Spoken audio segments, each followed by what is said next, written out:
আসসালামু আলাইকুম ওয়া রাহমাতুল্লাহি ওয়া বারাকাতুহু।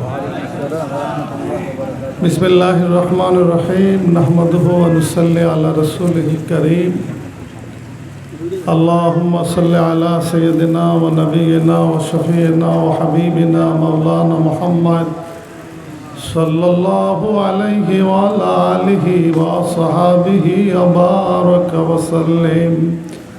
আল্লাহুম্মা সাল্লি আলা সাইয়্যিদিনা ওয়া নাবিয়িনা ওয়া শাফিইনা ওয়া হাবিবিনা ওয়া মাওলানা মুহাম্মদ সাল্লাল্লাহু আলাইহি ওয়া আলা আলিহি ওয়া আসহাবিহি ওয়া বারাকা ওয়া সাল্লিম। আল্লাহুম্মা সাল্লি আলা সাইয়্যিদিনা ওয়া নাবিয়িনা ওয়া শাফিইনা ওয়া হাবিবিনা ওয়া মাওলানা মুহাম্মদ সাল্লাল্লাহু আলাইহি ওয়া আলা আলিহি ওয়া আসহাবিহি ওয়া বারাকা ওয়া সাল্লিম। বালাগাল উলা বিকামালিহি কাশাফাদ দুজা বিজামালিহি হাসনাত জামিউ খসালিহি সাল্লু আলাইহি ওয়া আলিহি।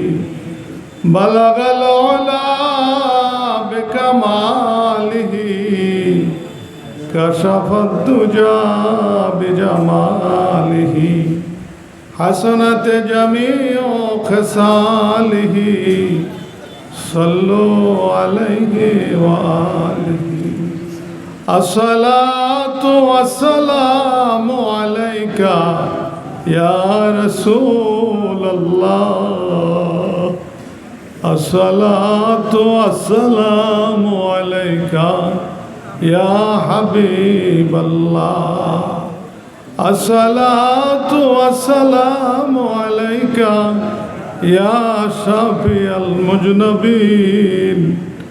আসসালাতু ওয়াসসালামু আলাইকা ইয়া রাহমাতাল লিল আলামিন। মহান আল্লাহ তাআলার দরবারে অপরন্ত শুকরিয়া যে আল্লাহ তাআলা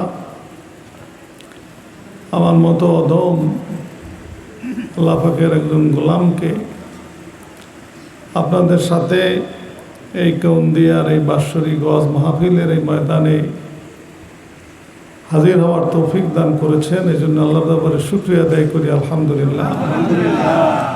আল্লাহ তাআলা আমাকে এবং আপনাদের সবাইকে আল্লাহ তাআলা কবুল করুক। আল্লাহ পাকের খাস রহমতে তার নবী মুহাম্মদুর রাসূলুল্লাহ সাল্লাল্লাহু আলাইহি ওয়াসাল্লামের ইজ্জতের বরকতে এই উম্মতকে আল্লাহ তাআলা ক্ষমা করুক, আমাদেরকে আল্লাহ তাআলা ক্ষমা করুক। আজকের এই ওয়াজ মাহফিলের প্রধান বক্তা রাজবাড়ী ভান্ডারিয়া দরবার শরীফের গদ্দিনী শিল্পীর এবং ভান্ডারিয়া সিদ্দিকিয়া কামেল মাদ্রাসার মুহতারাম অধ্যক্ষ আলহাজ হযরত মাওলানা আবুল ইরশাদ মোহাম্মদ সিরাজুল মুনির সাহেব এতক্ষণ আপনাদের সামনে গুরুত্বপূর্ণ নসিহত পেশ করেছেন। আজকের এই সবার বিশেষ বক্তা হয়তো আগে আমি আসার আগে আমার খুব ঘনিষ্ঠ আত্মীয় বাংলাদেশ জমিয়ত হিজবুল্লাহর এই কাউখালী থানার সভাপতি আল্লাহ হযরত মাওলানা মঈনুদ্দিন সাহেবও আপনাদের সামনে হয়তো আলোচনা করেছেন। আর আজকের এই মাহফিলের সভাপতি করছেন এই মসজিদের খতিব আমাদের জমিয়ত হিজবুল্লাহর পিরোজপুর জেলার সেক্রেটারি জনাব হযরত মাওলানা মাহমুদুল হাসান সাহেব সহ আরও বহু উলামা ইকরাম এই মঞ্চে তাশরিফ এনেছেন বা মাঠেও থাকতে পারেন। অনেক মুরব্বীরা এখানে এসেছেন। সবার প্রতি আমার প্রাণ ঢালা হৃদয়ের গভীর থেকে সালাম, আন্তরিক সালাম এবং সবার কাছে দোয়ার দরখাস্ত। মুআজ্জাজ হাজিরিন,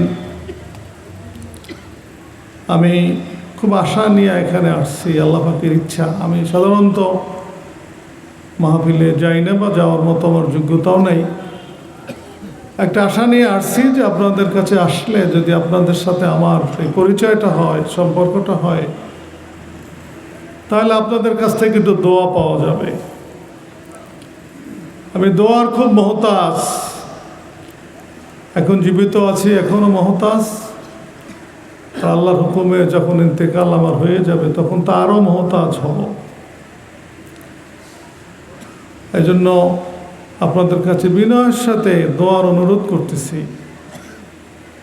আল্লাহ যতদিন দুনিয়াতে রাখে ততদিন যেন ইমান ইজ্জাতের সাথে যেন আল্লাহ তাআলা রাখেন, নেক আমলের সাথে যেন রাখেন, নেককার বান্দাদের সোহবাতে যেন আল্লাহ তাআলা রাখেন।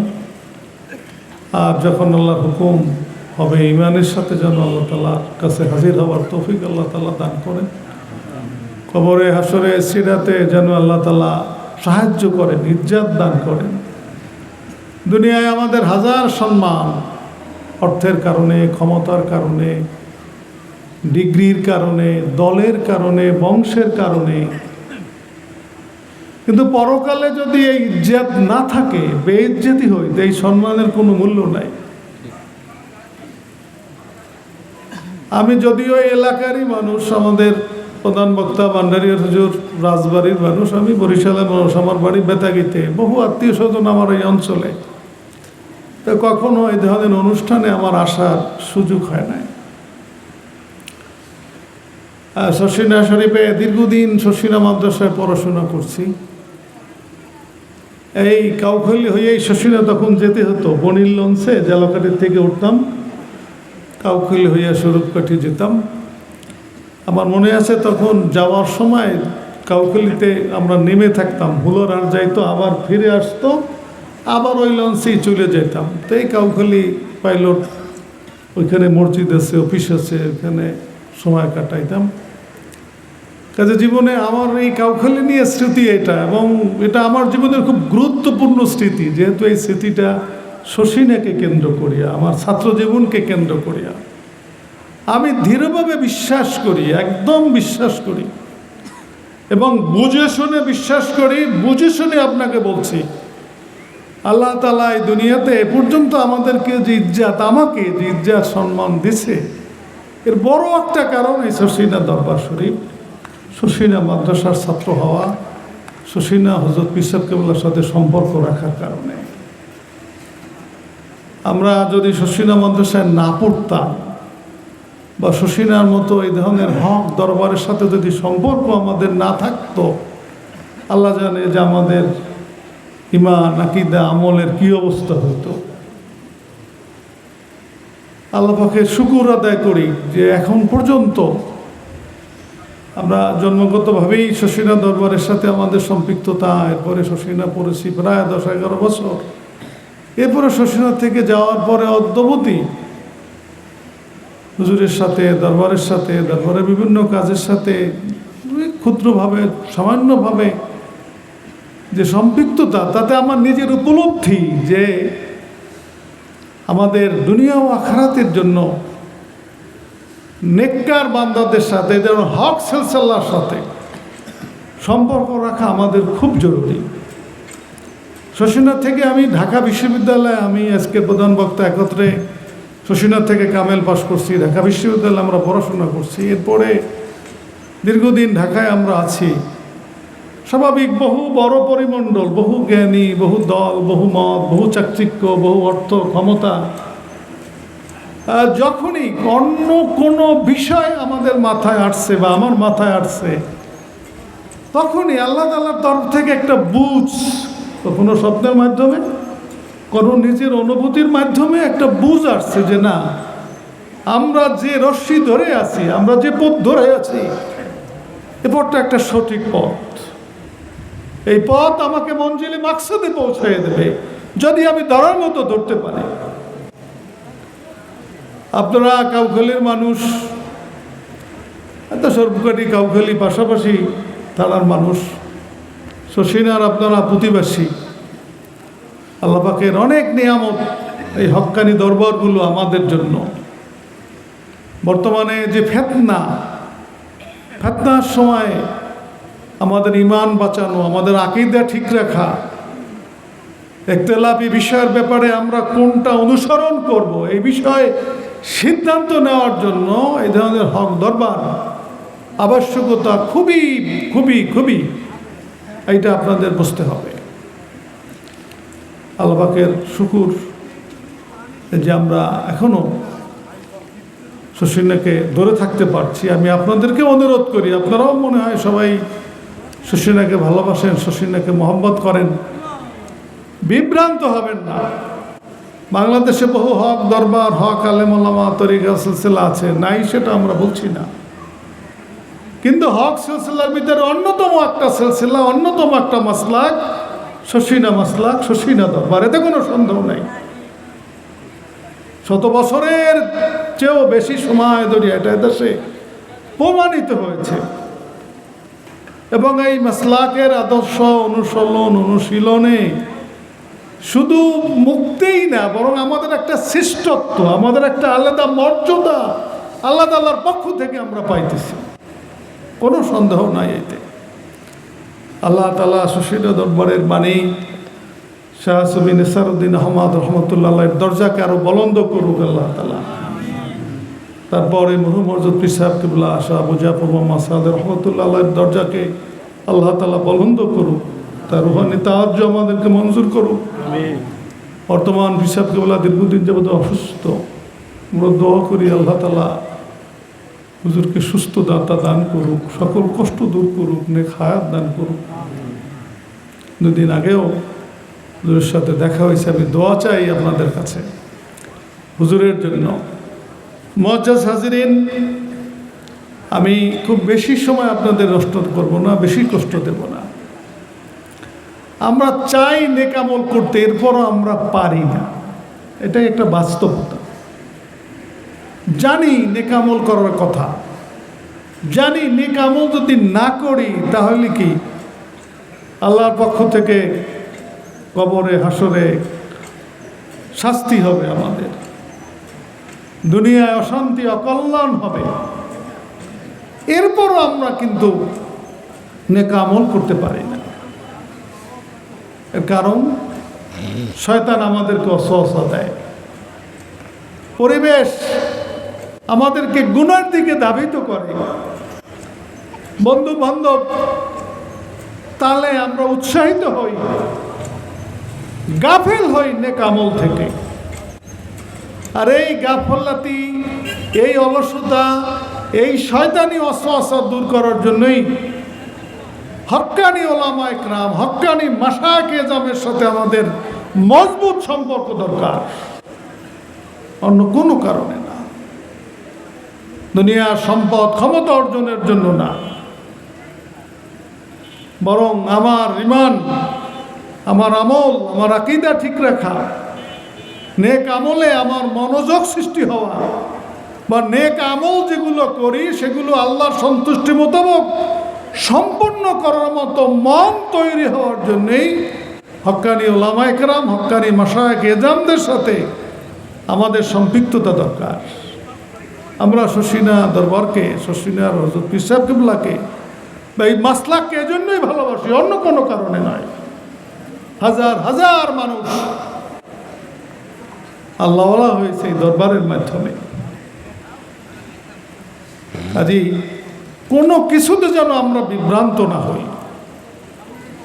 আপনার প্রয়োজনে, আমার প্রয়োজনেই মজবুতভাবে এই হক সিলসিলা, হক দরবার, হক মাশায়েখ কেরাম, এদের সাথে নিসবত এবং এদের বাতানো যে পন্থা, বাতানা যে আমল, এরা তো মন গড়া বলে না, কোরআন হাদিসের আলো থেকেই আলোকেই কথাগুলো বলেন, সেগুলো যেন আমরা আমল করি, চেষ্টা করি। আল্লাহ যেন সেই তৌফিক দান করেন।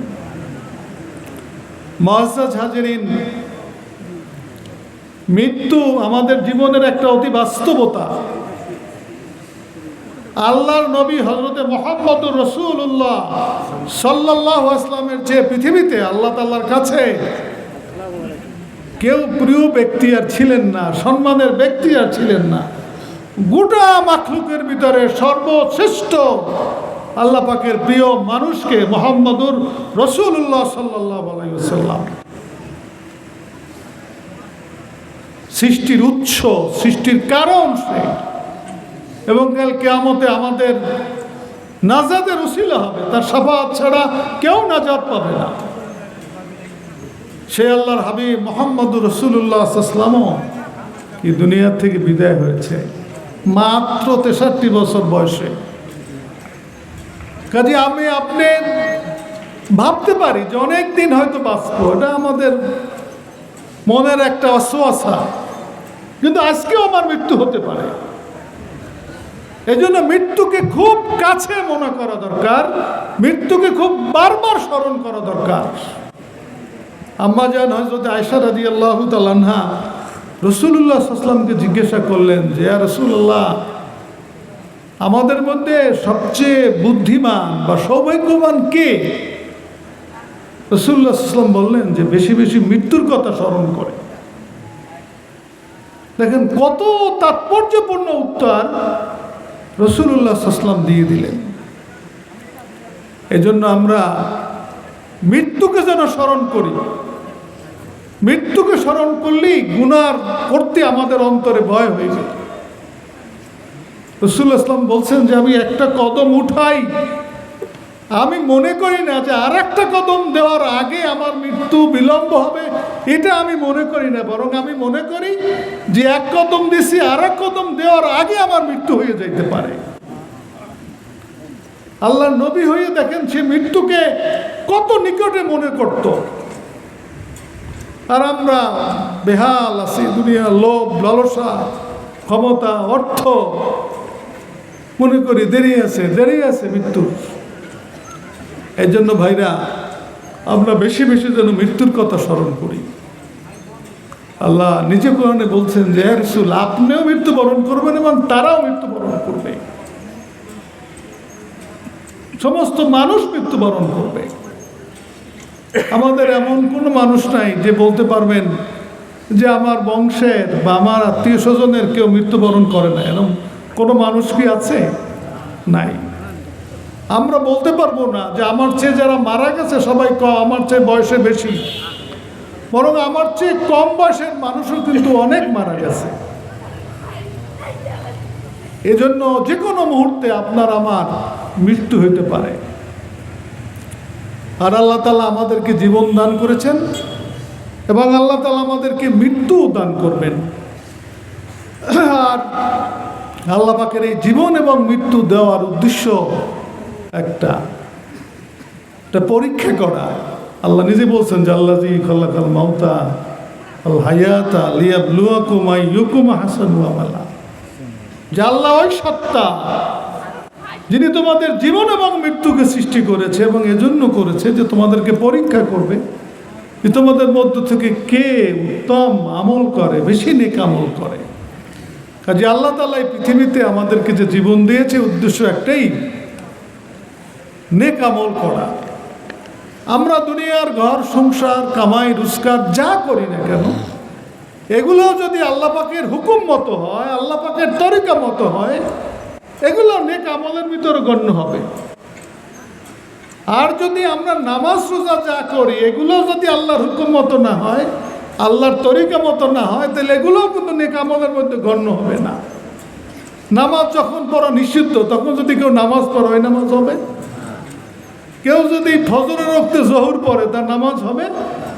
কেউ যদি বৃহস্পতিবার দিন জুমার নামাজ পড়ে হবে? হবে না।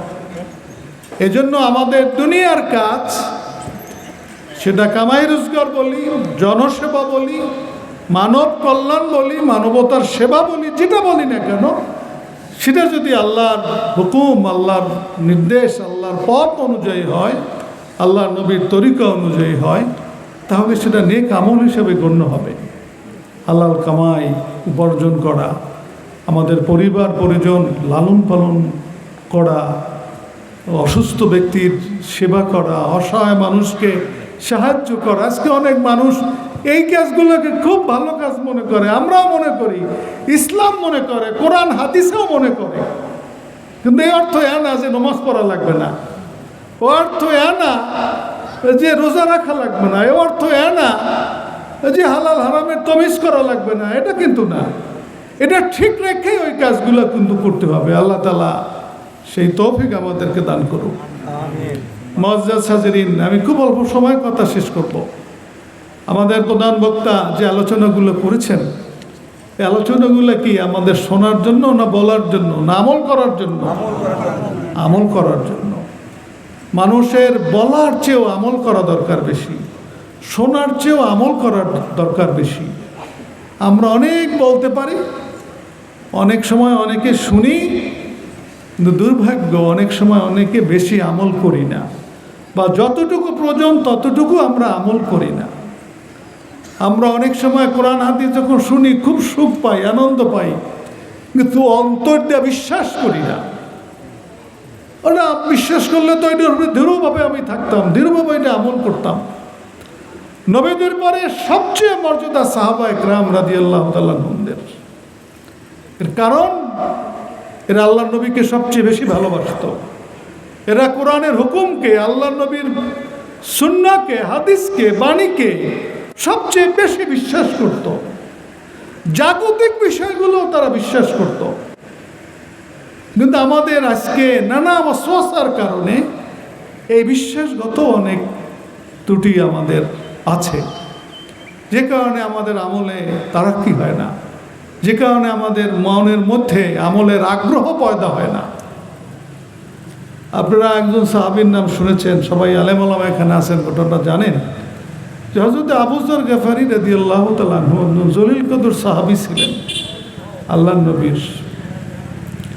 উনি একটু খুব বুজুর্গ সাহাবী ছিল, আল্লাহর উপরে খুব তাওয়াক্কুলকারী সাহাবী ছিল। তার দর্শন ছিল যে আগামী দিনে আমি কি খাবো এই জন্য কিছু সঞ্চয় করার সে জরুরত মনে করতেন না। সে বিশ্বাস করতেন যে আগামী দিন, আগামী ওক্তে, আগামী সময় আমার যা প্রয়োজন আল্লাহ সেটা ব্যবস্থা করবে। সে আল্লাহর উপরে এত তাওয়াক্কুলকারী ছিল, তাই আজিমাতের উপরে ছিল তাওয়াক্কুলের ক্ষেত্রে। হযরত ওসমান রাদিয়াল্লাহু তাআলা আনহুর খেলাফতকালে হযরত ওসমান রাদিয়াল্লাহু তাআলা আনহু হযরত ওসমান রাদিয়াল্লাহু আবু যর গফারি রাদিয়াল্লাহু তাআলা আনহুকে কতগুলো স্বর্ণ মুদ্রা দিলেন। হযরত আবু যর গফারি রাদিয়াল্লাহু তাআলা বললেন যে আমিরুল মুমিনিন, সারা জীবন আমি তো এই সব থেকে দূরে থাকছি, আমি কখনো এইগুলো গ্রহণ করিনি, কিন্তু আপনি আমার এই শেষ বয়সে, জীবনের এই শেষ সময় আপনি কেন এগুলো আমাকে দিতেছেন? আমি এগুলো তো গ্রহণ করব না।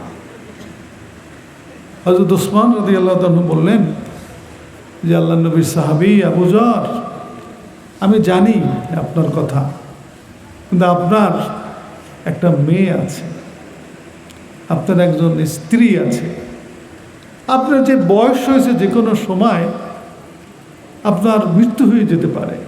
তো এই স্বর্ণ মুদ্রাগুলো যদি আপনার কাছে থাকে, আপনার এই স্ত্রী এবং আপনার এই মেয়ের এটা কাজে লাগবে, এই মনে করি আমি এই জিনিসগুলো আপনাকে দিতেছি। আবু যর গফারি রাদিয়াল্লাহু আনহু বললেন যে আমিরুল মুমিনিন, আমি এগুলো নেব না। আমার স্ত্রী, আমার মেয়েকে আল্লাহ রসুলের একটা হাদিস আমি বলেছি, যে হাদিসটা আল্লাহ রসুলের কাছ থেকে আমি শুনেছি যে যারা সূরা ওয়াকিয়া তেলাওয়াত করবে তাদের কোনো অভাব থাকবে না। তা আমার স্ত্রী, আমার মেয়ে এখনো এবং আমার ইন্তেকালের পরও আল্লাহ নবীর হাদিসের উপরে আমল করবে, যে তাদের এই স্বর্ণ মুদ্রার প্রয়োজন হবে না, আল্লাহর পক্ষ থেকে তাদের রিজিক আসবে। এই হলো সাহাবীর ঈমান। আল্লাহ নবীর এই সাহাবী মৃত্যুর আগে একটা নির্জন জায়গায় বসবাস করতেন। এটা মক্কা মদিনার মধ্যবর্তী একটা জায়গায়। যারা হজ করতে গেছেন দেখবেন, আমরা মক্কা থেকে মদিনায় যে যাই, বিশাল মরুভূমি। এখন তো রাস্তাঘাট হয়েছে, কিছু দোকানপাট, শহর অনেক জায়গায় ঘটছে। ওই সময় তো আরও নির্জন মরুভূমি ছিল। সে নির্জন একটা মরুভূমিতে বসবাস করতেন, যেখানে জাকাতের উট বা জাকাতের পশুগুলো লালন পালন করা হইতো। সেই নির্জন জায়গায় সে লালন পালন বসবাস করতেন। ইন্তেকালের পূর্বে তার স্ত্রী একদিন খুব চিন্তিত হয়ে পড়লেন, যদি অসুস্থ হয়ে পড়তেছেন আল্লাহ নবীর সাহাবী। তো ওনার স্ত্রীকে আবু যর গফারি রাদিয়াল্লাহু আনহু জিজ্ঞাসা করলেন যে তুমি চিন্তিত কেন? বলছে আল্লাহ নবীর সাহাবী, আমি চিন্তিত একটা কারণে, আপনার যে বয়স, শারীরিক যে অবস্থা, যে কোনো সময় তো আপনার মৃত্যু হয়ে যেতে পারে। কিন্তু এই মরুভূমিতে আপনার মেয়ে আর আমি এখানে দুইজন মহিলা মানুষ, আপনার তো জানাজা দাফন কাফন এগুলো আমরা করতে পারবো না, এজন্য আমি চিন্তা করতেছি। আবু যর গফারি রাদিয়াল্লাহু তাআলা বললেন, আমার মৃত্যুর সম্পর্কে আল্লাহ রসুল, তিনজন সাহাবী আমরা একত্রে ছিলাম, তখন আল্লাহ রসুল আমার মৃত্যু, আমার দাফন কাফন সম্পর্কে কথা বলেছেন।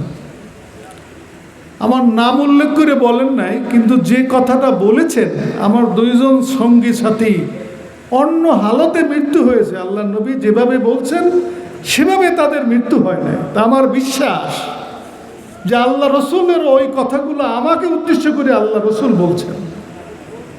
আমি বিশ্বাস করি আল্লাহ নবীর ওই কথা, তোমরা চিন্তিত হও না। আবু যর গফারি রাদিয়াল্লাহু তাআলা বললেন যে আমি আল্লাহ রসুলকে শুনেছি যে আমার একজন সাহাবী, সে নির্জনে বসবাস করবে, তার পরিবারের লোকজন তার ইন্তেকাল হইলে তার দাফন কাফন নিয়ে চিন্তিত হয়ে পড়বে।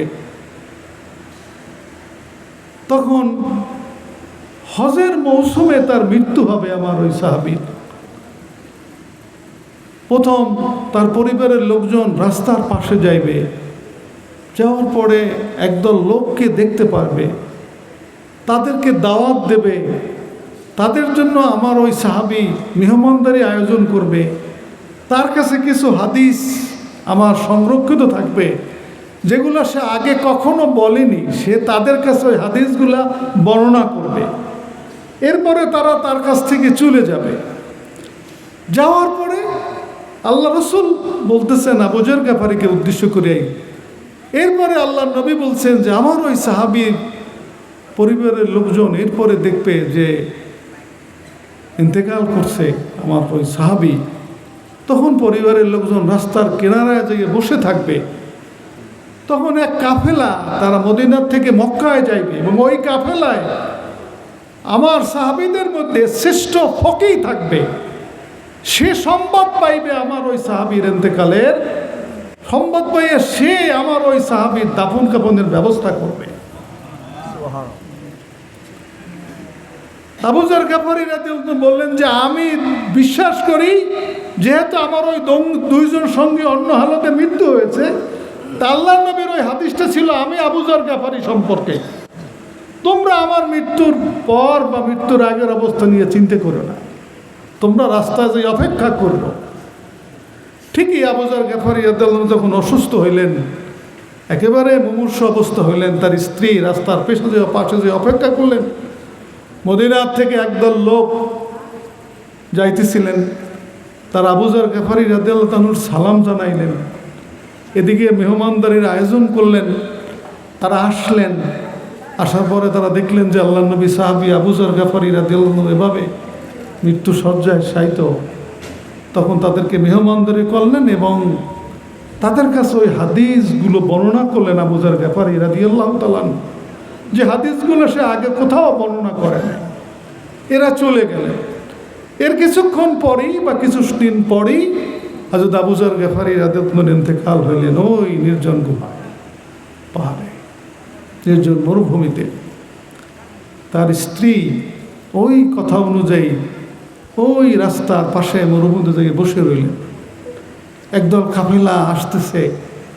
ওই কাফেলার যে আমির সর্দার ছিল, সে ভাবলেন যে এই মহিলা হয়তো আগের কোনো কাফেলার ছিল, হয়তো যানবাহন থেকে পড়ে গেছে, তা আমরা এখানে কাফেলা থামাইয়া ওনাকে নিয়ে যাই, এও হয়তো মক্কায় হজ করতে যাবে।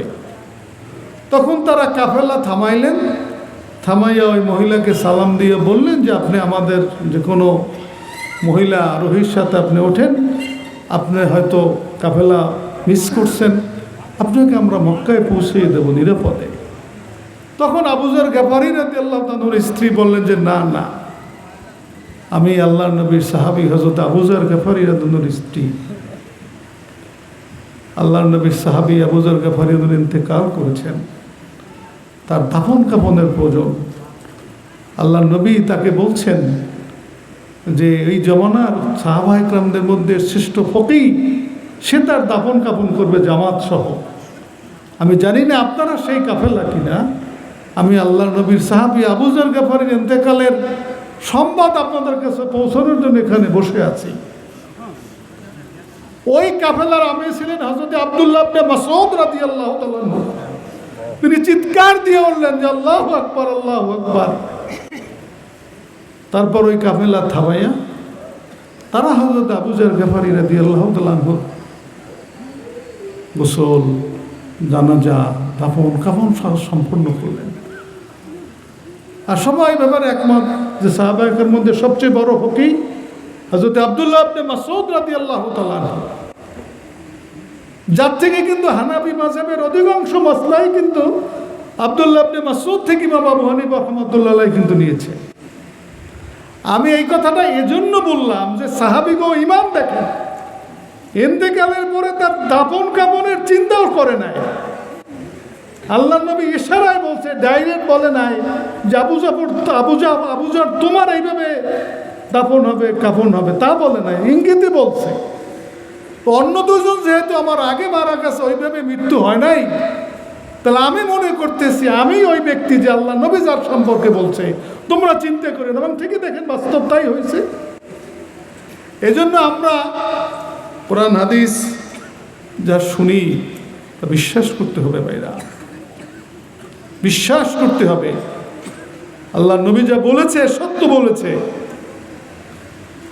মৃত্যু সত্য আমাদের সামনে প্রত্যেক দিন। আপনারা যারা হজ উমরা যান প্রত্যেক ওয়াক্তে জানাজা পড়ে, তাই না? আমি আল্লাহর শুকুর যে এই 30-32 বছর দারুন নাজাদের খেদমত করি, এটা গুরুস্থানের পাশে প্রায় দিনই মোটামুটি লাশ আসতেই থাকে। আমি দেখি রুমদের চাই তাকাইয়ে থাকি, দেখি এই আসতেই আছে।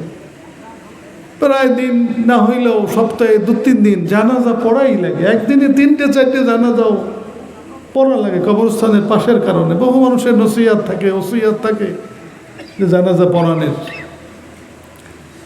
এই জন্য যে কোনো সময় আপনার আমার মৃত্যু হইতে পারে। মৃত্যু হইলে দুনিয়ার কারো সাথে আমার সম্পর্ক থাকবে না। আমার স্ত্রী বলেন, আমার সন্তান বলেন, আমার সম্পদ বলেন, আমার জ্ঞান বলেন, আমার ক্ষমতা বলেন, আমার দল বলেন, যে যত বড় ক্ষমতার অধিকারী হোক, যে যত বেশি সম্পদের অধিকারী হোক, যে যত বেশি জ্ঞানের অধিকারী হোক, মৃত্যু হলে কিছুর সাথে সম্পর্ক না, একমাত্র আল্লাহর সাথেই সম্পর্ক। এই জন্য আল্লাহ হাবিব বলছে, তোমার যাকে ইচ্ছা তাকে ভালোবাসো, ফাইন্নাহু ইউফারিকুহু, সে অবশ্যই তোমার থেকে বিচ্ছিন্ন হবে। ইহবুবুল্লাহ, তুমি আল্লাহকে ভালোবাসো, সে কখনো তোমার থেকে বিচ্ছিন্ন হবে না। এই জন্য এখনই দোয়া হবে।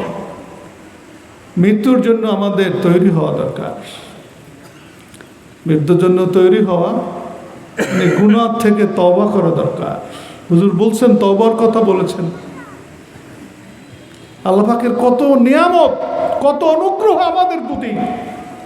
তওবার দরজাকে আল্লাহ তাআলা খোলা রাখছে। বান্দা যত বড় গুনাহ করুক, যদি খালেস নিয়ে তওবা করে, তার সমস্ত গুনাহ আল্লাহ তাআলা মাফ করবে। শিরক হোক, বেদাত হোক, সগীরা হোক, কবিরা হোক, তওবায় সব ধরনের গুনাহ মাফ হবে। রাসূলুল্লাহ বলেছেন, তওবাকারী এমন যেন সে গুনাহই করে না। এত স্পষ্ট ঘোষণা আল্লাহ রাসূল তওবা সম্পর্কে দিয়েছে। আমরা ইচ্ছায় অনিচ্ছায় গুনাহ করছি, খালেসভাবে তওবা করি। হুজুর তওবা করাইবেন, দোয়া করবেন। খালেসভাবে তওবা করব আমরা। তওবা মানে কি? আবার কালকেই গুনাহ করবো, আজকে আস্তাগফিরুল্লাহ করে তওবা করবো, কাইলে আবার ওই গুনাহ করব না।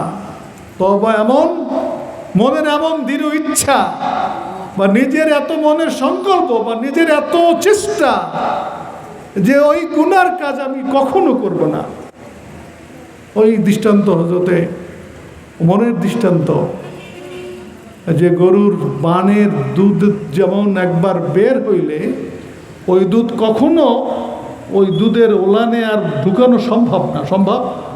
মেশিন দিয়ে সম্ভব না, হাত দিয়ে সম্ভব না, বাইরেইছে তো বাইরেইছে। মোমেন তওবা এমন করবে ওই গুনাহ থেকে কখনো ওই গুনাহ সে লিপ্ত হবে না। এটা হলো তওবাতুন নসুহা, এইটা হলো খালেস তওবা। আল্লাহ তাআলা আমাদেরকে সেই ধরনের তওবা করার কি তৌফিক দান করুন। আমিন আল্লাহুম্মা। বারবার হুজুর বলছেন যে আল্লাহর নবী দৈনিক 100 বার তওবা করতেন, বলছেন না? আমরা গুনাহ করছি, তওবা করি। আল্লাহ তাআলা দয়াময়, আল্লাহ পাক রহমান রহিম। আল্লাহ আমাদেরকে ক্ষমা করবেন। আল্লাহ তাআলা আমাদেরকে খালেসভাবে তওবা করার তৌফিক দান করুক, গুনাহ থেকে বাঁচা থাকার তৌফিক দান করুক। মৃত্যুর বড় প্রস্তুতি গুনাহ থেকে তওবা করা, আর গুনাহ থেকে তওবা করা মানে নেক আমল শুরু করা। এতদিন নামাজ ছাড়ছি, এখন তওবা করলাম যে আল্লাহ যত নামাজ ছেড়ে দিয়েছি তুমি মাফ করে দাও। আল্লাহ মাফ করলেন। কাল নামাজ পড়লাম না, আবার হইল না। কাল থেকে নামাজ পড়তে হবে, তওবা করতে হবে, নেক আমল শুরু করতে হবে। মানুষের দেনা পাওনা দাওনা থাকলে সেটা পরিশোধ করতে হবে।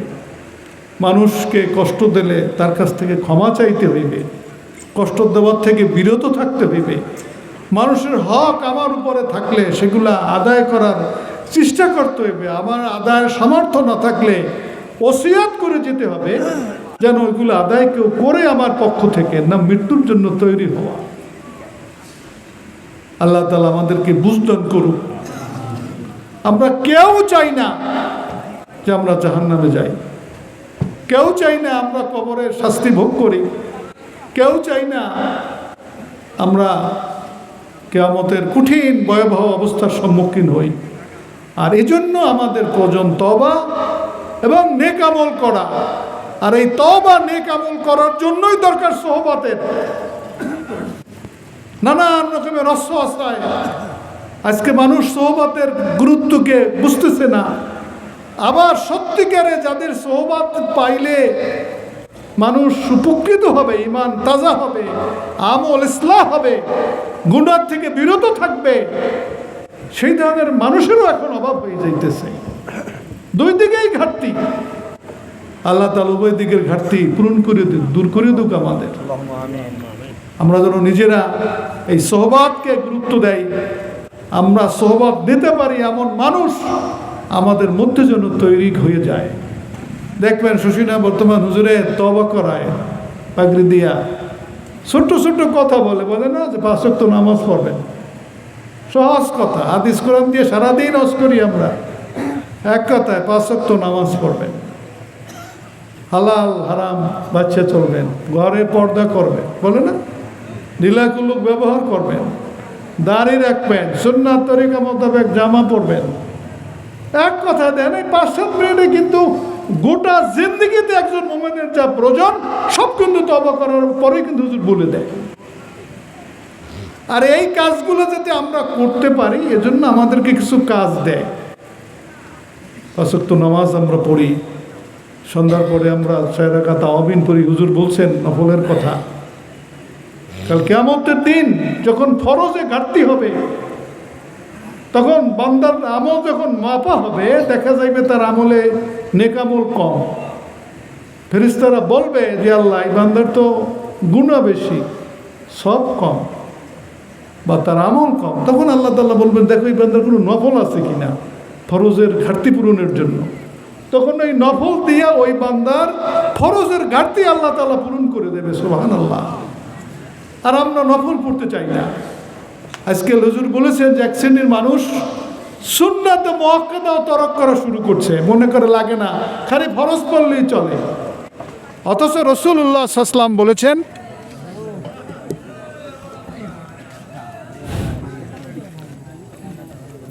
দুরূদ শরীফ পড়েন, আল্লাহুম্মা সাল্লি আলা সাইয়্যিদিনা ওয়া নাবিয়িনা ওয়া শাফিয়িনা ওয়া হাবিবিনা মাওলানা মুহাম্মদ সাল্লাল্লাহু আলাইহি ওয়া আলা আলিহি ওয়া আসহাবিহি ওয়া বারিক ওয়া সাল্লিম। আল্লাহুম্মা সাল্লি আলা সাইয়্যিদিনা ওয়া নাবিয়িনা ওয়া শাফিয়িনা ওয়া হাবিবিনা মাওলানা মুহাম্মদ সাল্লাল্লাহু আলাইহি ওয়া আলা আলিহি ওয়া আসহাবিহি বারাকা ওয়া সাল্লিম। তা আমি যে কথা বলতেছিলাম যে এই নফল আমাদেরকে ফরজের ঘাটতি পূরণ করবে। আমি বলতেছিলাম যে অনেক ভাইরা আজকে সুন্নাত পড়েন না, এমনকি সুন্নতে অনেক আলেম ওলামাদেরকে আমি দেখেছি অনুষ্ঠানে গেছে মাস ফরজ পড়িয়াটে যায়। আলেম ওলামারাও মনে করেন না পড়লে চলো। রাসূলুল্লাহ বলছেন যে 12 রাকাত যে সুন্নতে মুআক্কাদা, এই ফজরের আগে 2 রাকাত, জোহরের আগে 4 রাকাত, পরে 2 রাকাত, মাগরিবের পরে 2 রাকাত, ইশার পরে 2 রাকাত, এই 12 রাকাত যে নামাজ পড়বে আল্লাহ তাআলা জান্নাতে তার জন্য একটা প্রসাদ নির্মাণ করবে, আল্লাহ তাকে জান্নাতে প্রবেশ করাইবে। কত বড় ঘোষণা আল্লাহর হাবিবের। আমরা তরক করছি সুন্নাতে মুআক্কাদা, কেউ তরক করলে তার গুনাহ হবে। আজকে এক শ্রেণীর ভাইরা ওয়াসওয়াসা দিতেছে, এই ওয়াসওয়াসে আপনারা পড়বেন না, খবরদার। সুন্নাতে মুআক্কাদা আগে না পড়তে বললে পরে পড়বেন, তবুও পড়বেন। এই বিষয়গুলো খেয়াল করবেন।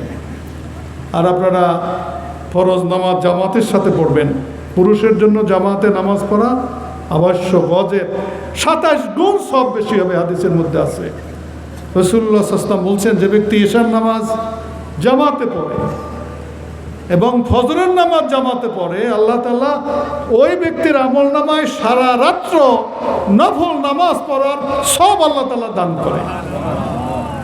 অথচ আমাদের দেশের মানুষরা ঈশার নামাজ অনেকে পড়ে, ফজর নামাজ জামাতে পড়ে না। অনেক আলেম ওলামারাও এই মাদ্রাসার কাজ, কিতাব মুতালা, এই নসিহতের অজুহাত দিয়ে তারা জামাত তরক করে। আল্লাহর নবীর চেয়ে পৃথিবীতে দ্বীনের খেদমত কেউ কি বেশি করেছে? আল্লাহর নবী কি কখনো জামাত তরক করছে? আল্লাহর নবীর সাহাবায়ে কেরামরা কি জামাত তরক করেছে? তাদের চেয়ে কি আমরা দ্বীনের খেদমত বেশি করতেছি নাকি?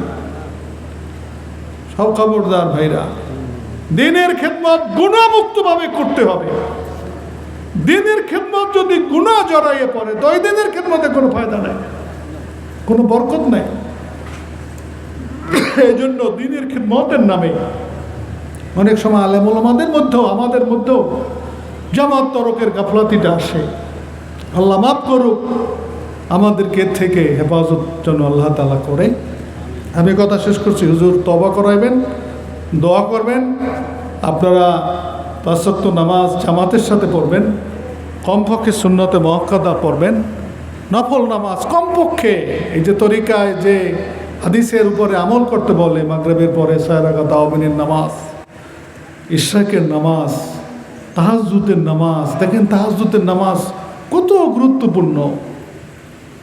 রাসূলুল্লাহ সাল্লাল্লাহু আলাইহি ওয়াসাল্লাম বলছেন যে 2 রাকাত শেষ রাত্রের নামাজের সব যদি আল্লাহ তাআলা এক পাল্লায় দেয়, সপ্ত আসমান সপ্ত জমিনে যা আছে তা যদি এক পাল্লা রাখে, ওই 2 রাকাত নামাজের সব ওজন বেশি হবে। সুবহানাল্লাহ।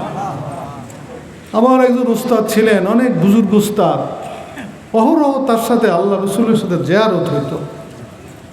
ওই উস্তাদ আমাকে বলেছেন এই হাদিসটার কথা, যে আমি একবার হাসপাতালে অসুস্থ ছিলাম, অ্যাক্সিডেন্ট হয়ে হাসপাতালে ছিলাম। তা আমার কাছে একটা মহিলা আসলো এবং সে জানতে চাইলো যে আমাকে একটা আমলের কথা বলেন, যে আমলটা আমি নিয়মিত করি, আল্লাহ নৈকট্য অর্জন করতে পারি। তা আমি ওই মহিলাকে বললাম যে তুমি তাহাজ্জুদ পড়বা, এবং তাকে হাদিসটা শুনাইলাম যে হাদিস তাহাজ্জুদ 2 রাকাত তাহাজ্জুদের সব হলো এক পাল্লায় যদি রাখে, আর সপ্ত আসমান জমিন যদি আর এক পাল্লায় রাখে, ওই 2 রাকাতের সব বেশি হবে। তো বলে আমি যখন বললাম হাসপাতালের ভিতরে, বারডেম হাসপাতালে দিনে আমি ওই অবস্থায় রাসূলুল্লাহর সাথে আমার জিয়ারত হয়ে গেল। আমি দেখতেছি যে আল্লাহর নবী হযরতে মুহাম্মদুর রাসূলুল্লাহ সাল্লাল্লাহু আলাইহি ওয়াসাল্লাম মদিনা মুনাওয়ারায় মিম্বারে বসে বসে আমার দিকে তাকাই হাসতেছে, আমি যখন এই হাদিসটার কথা বলতেছি। হুজুর আমাকে বললেন যে এর অর্থ হলো এই, যে আমি আগে এই হাদিসটা খুব বর্ণনা করতাম না, কারণ এই হাদিসটার সনদ সম্পর্কে আমার অতটা ক্লিয়ার ধারণা ছিল না। অনেক ফজিলত না, কিন্তু আমি যখন এই হাদিসটা বর্ণনা করছি তখন আল্লাহ নবী এত খুশি হয়েছে যে আল্লাহ নবীর সাথে আমার জিয়ারত হয়েছে, এবং হাদিসটা যে সহিহ, এতে আর দ্বিতীয় কোনো জিনিস খোঁজার আমার আর প্রয়োজন নাই। তাহাজ্জুদ পড়ে দেখেন কত ভালো লাগে, আল্লাহ উঠাই দেবে। আপনি অভ্যাস করেন তাহাজ্জুদের। সমস্ত সাহাবা একরামরা কি তাহাজ্জুদের নামাজ পড়ছে, আউলিয়া একরামরা তাহাজ্জুদের নামাজ পড়ে, আল্লাহ রসুল রেগুলার তাহাজ্জুদের নামাজ পড়ছে। মা আয়েশা রাদিয়াল্লাহু আনহা বলেছেন যে আল্লাহ নবী সবসময় শেষ রাতে নামাজ পড়তেন, এমনকি যখন দাঁড়াইয়া পড়তে অক্ষম হয়েছে তখন বসে বসে নামাজ পড়ছে। দুনিয়ারও যদি মানুষ কেউ কিছু অর্জন করতে চায়, তারও উচিত শেষ রাত্রে উঠে আল্লাহর কাছে কান্নাকাটি করা। এই নিয়ামত আল্লাহ যাকে দান করছে সে বোঝে নিয়ামতের কত গুরুত্ব।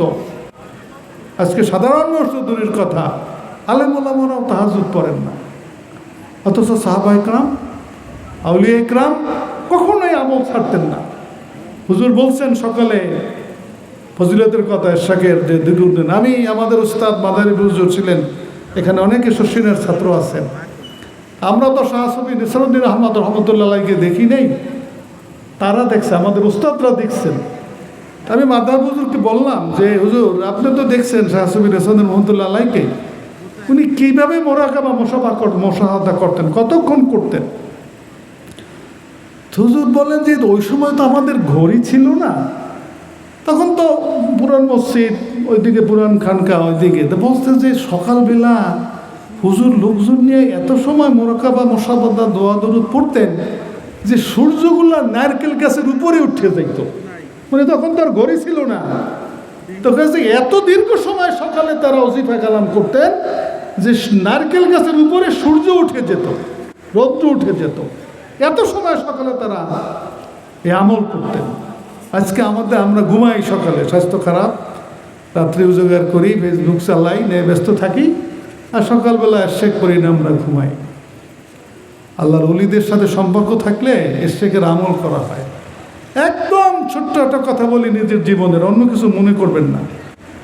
রমজানে তো ফজর নামাজ তো আমাদের দেশে কি আবুল লোকতে পড়ে, তাই না?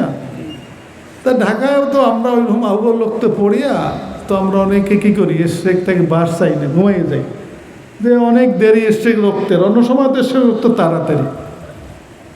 তা আমি একবার রমজানে এভাবে এরশেক পড়িয়ে ঘুমাইতাম। একদিন ভাবলাম যে শরীর খারাপ লাগে, তা আজকে এরশেক না পড়িয়ে ঘুমাই, পরে উঠিয়া পড়বো এরশেক, অনেক দেরি, 1-1.5 ঘন্টা বাকি। বর্তমান হুজুরকে দেখি স্বপ্নে, ওই ঘুমের মধ্যে দেখি হুজুর বলে যে আজকে হাজরালো মুখে টাকা এরশেক না পড়িয়ে ঘুমাইছি, কইতে আস লাফতে উঠছি ঘুম থেকে। এই জন্য শাক দ্বারা লাগে, এই জন্য পিঠ দ্বারা লাগে। হাজার মানুষ ওসিয়ত করিয়া, নসিহত করিয়া, হজ করিয়া আমার ওই গুরুত্বটা বুঝাইতে পারতো না। ওই স্বপ্নে আমি যার গুরুত্বটা আমার উপরে যেটা প্রভাব বিস্তার করছে, এজন্যই হক্কানি শাক ধরা দরকার, হক্কানি পিঠ ধরা দরকার। ভাইরা, তাহাজ্জুদের নামাজ পড়বেন। শেষ করছি আমি কথা, আমি বক্তা না, আমি পীর না, আমি আলোচনা করতে পারি না। মাহমুদ ভাইয়ের একান্ত ইচ্ছা যে হুজুরের সাথে আমি একদিন আসি, ওনার ইচ্ছাটা পূরণ করার জন্য আমি আসছি। আর একটা লোক, আমি মরে গেলে যখন শুনবেন আমি মারা গেছি, এলাকায় অনেক ছাত্র আমাদের পড়ে, অনেক অভিভাবকরা এখানে আছেন, অনেক আত্মীয় স্বজন আছেন, তোরা আমার জন্য আপনি একটু দোয়া করবেন, এই আশা নিয়ে কিন্তু আসছি। অনেক ওলামা একরাম এখানে আছেন, আমি আপনাদেরকে অনুরোধ করি, আমাদের নিজেদের আগে ইসলাহ হওয়া দরকার, আগে আমাদের আমল ঠিক হওয়া দরকার। মাদ্রাসা বলেন, মসজিদ বলেন, যে খেদমত করি, হজের খেদমত বলেন, পীরগিরির খেদমত বলেন না কেন, নিজের যদি ইসলাহ না হয় কোনো কিছুতে আমার নাজাত হইবে না। আগে নিজের ইসলাহ, নিজের আমল ইসলাহ, এরপরে অন্যকে ইসলাহ করার চেষ্টা করা। অনেক সময় আমরা অনেক দিনের খেদমতে ব্যস্ত থাকি, গুনাহ করি, মাদ্রাসার খেদমতে ঘুষ দেই, মাদ্রাসার খেদমতে মিথ্যা বলি, সহশিক্ষায় আমরা পর্দার মতো খেলাপ করি, কবিরা গুনাহ করি, যে না বেবিচারি আজকাল মাদ্রাসায় খেদমতের মাধ্যমে হইতেছে। এর জন্য বর্তমান বিশপ কিবলা, হরু মসজিদ কিবলা কি দিনিয়া মাদ্রাসার কথা বলতেছে, কারণ কিন্তু এইখানে। এজন্য আমাদের খেদমত যেন গুনাহ না জড়ায়, এই বিষয়গুলো আপনারা খেয়াল করবেন। আল্লাহ তাআলা সেই তৌফিক দান করুন। আমি দোয়া চাই আপনাদের কাছে। আমি দারুন নাজাত মাদ্রাসার খেদমত করি। আল্লাহ যেন আমার খেদমতকে কবুল করে, গুণামুক্তভাবে খেদমত করার জন্য আল্লাহ তাআলা তৌফিক দান করে। আমানতদারির সাথে, ইমানের সাথে, খ্লাসের সাথে যেন খেদমত করার তৌফিক দান করে। আমাদের ছাত্রেরা দেশ বিদেশে পৃথিবীর বহু জায়গায় আছে, এদের জন্য দোয়া করবেন। এদের জন্য গুনাহ থেকে বাঁচতে থাকে, এদের ইমান আমলকে যেন আল্লাহ তাআলা হেফাজত করে। দোয়া করবেন ছাত্রদের জন্য। আমি কৃতজ্ঞ এই ভাইদের প্রতি, তারা আমার মতো এই সাধারণ কথা বলার একজন মানুষকে এখানে দাওয়াত করছে। আল্লাহ তাআলা আমাদেরকে উত্তম সাজা দান করুক। কাজে আমি আলোচনা শেষ করছি। আমি হুজুরের কথাগুলোই বলছি, মৃত্যু কিন্তু খুব কাছে। মৃত্যুর পরে আর আমল করা যাইবে কি? মাইয়াত কি নামাজ পড়তে পারবে? দান করতে পারবে? তওবা করতে পারবে? মাইয়াতের জন্য লাগবে অন্যের দোয়া, আর নিজের এই দুনিয়ার আমল। এই জন্য নিজের কামাই নিজে করে যাওয়া দরকার। দুনিয়া আমি আগেই বলছি, যে যতভাবে অর্জন করি না কেন থাকা যাইবে না ওর সাথে। আমরা চাকরি করি না, রিটায়ার্ড করি, তখন হাউতাস করি, গেল সব গেল, এত বড় ক্ষমতা। চাকরি গেলে মানুষের মধ্যে একটা পেশানিতে আসে, এও তো বাঁচতে থাকি, তাই না? সম্পদ আগেরটা থাকে, আর মরলে কিছু থাকবে না যদি আমল না থাকে। আর আমল থাকলে সব আছে। আল্লাহ আছে, আল্লাহর নবী আছে, আল্লাহ রসুল আছে, ফেরেশতারা সাহায্য করবে, আল্লাহ রহম করবে আমার প্রতি। আল্লাহ তাআলা আমাদেরকে আমল করার তৌফিক দান করুক। হুজুর অত্যন্ত বুজুর্গ মানুষ, আমি চিনি হুজুরকে। হুজুর এখন তওবা করাইবেন এবং দোয়া করবেন আমাদের জন্য।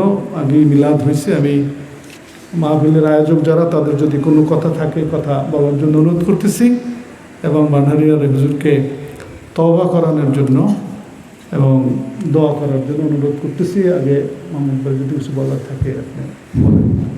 আসসালামু আলাইকুম ওয়া রাহমাতুল্লাহ।